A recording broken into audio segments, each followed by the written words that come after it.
Pump her up a pump, pumping all on your stomach. How's it? Welcome back to Tamba Takes. It's been a while. Today's video, top 10 Christmas movies. Now these are just ones that I like, obviously. Not a lot of old school. I'm also gonna get this out of the way. Die Hard, not a Christmas movie. Like, no. Anyway, feel free to tell me what yours are. I'm always looking for new ones each year. At number 10, I think this is a little overrated, so I'm going with Elf. Yeah, it's good, it's funny, but I'm not the biggest Will Ferrell fan. It's a whole nother topic I could discuss. But you know, for a Christmas movie, Elf does the job. It's a little over the top, but I mean, I get it, I get why, you know. Zoe Deschanel does a good job, and it's at 10 because I only need to watch it like once. For a while, I didn't even watch it come Christmas time. It wasn't even like a thing. I watched it once and I was like, okay, not bad, not bad. At 9, I'm cheating here. I'm going with the old school claymation classics like Santa Claus is Coming to Town, Rudolph, and Frosty the Snowman.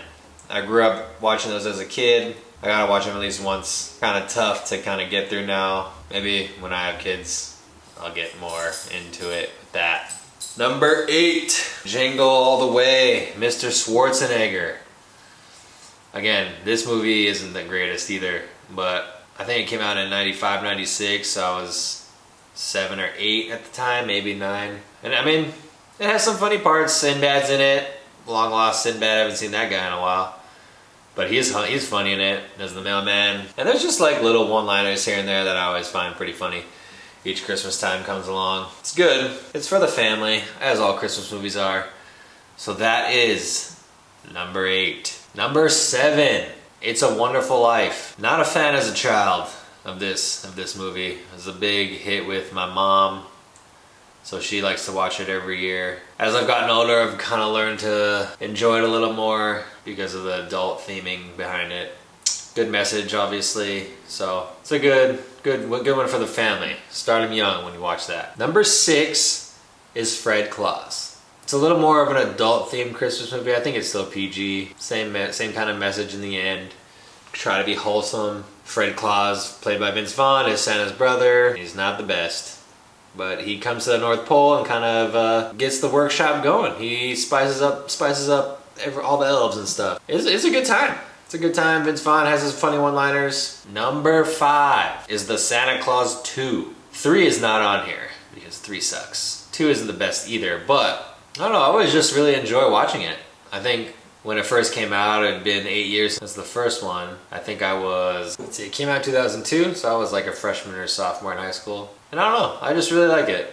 I enjoy the way that they put Charlie, after being this like very adorable, cute kid in the first one, to being this kind of teenager struggling with teenage things, and it was well done for a sequel that really didn't need to be made. At number 4, probably a movie none of you have heard of. It's called Christmas Every Day. It used to be on ABC Family.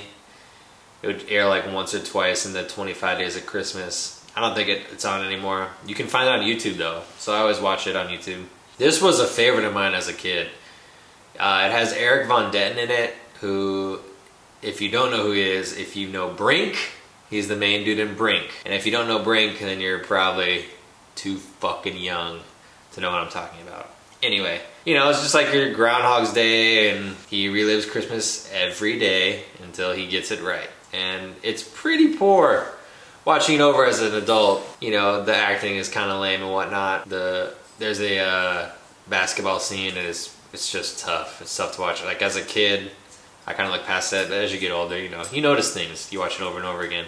But I still watch it. I still enjoy it. A couple funny parts, and you know, the good wholesome message at the end. If you don't know what it is, you should check it out. You might turn it off. It's pretty cringe, actually. So number 3 is The Santa Claus, the first one.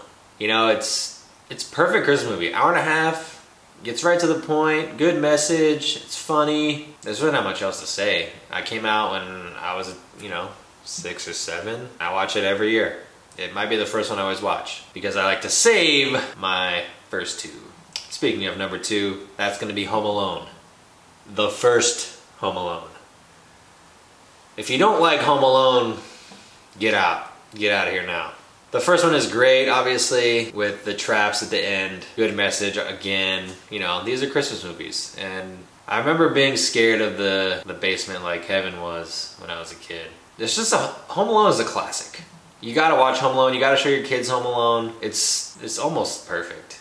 Except for number 1, Home Alone 2. Yeah, I like the second one better.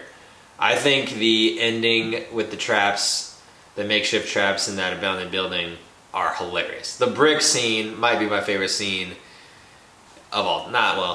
The brick scene might be one of my top 10 favorite scenes of all time. I just think it's hilarious. I laugh hysterically every time I watch it, and I'll usually watch this movie 2 or 3 times in the month of December. If it's on TV, I flip a channel, there it is. It's gonna stay on that channel. Was it a necessary sequel? No, but who cares? This movie is hilarious. It might be a little slow, but again, great message in the end. Gotta do it. And I start to notice more as an adult, like little things that they throw in there. So I challenge you to try and find those. Anyway, that is all for Time It Takes today. And I'll see you next time. Shits! I'm pumping all on your stomach.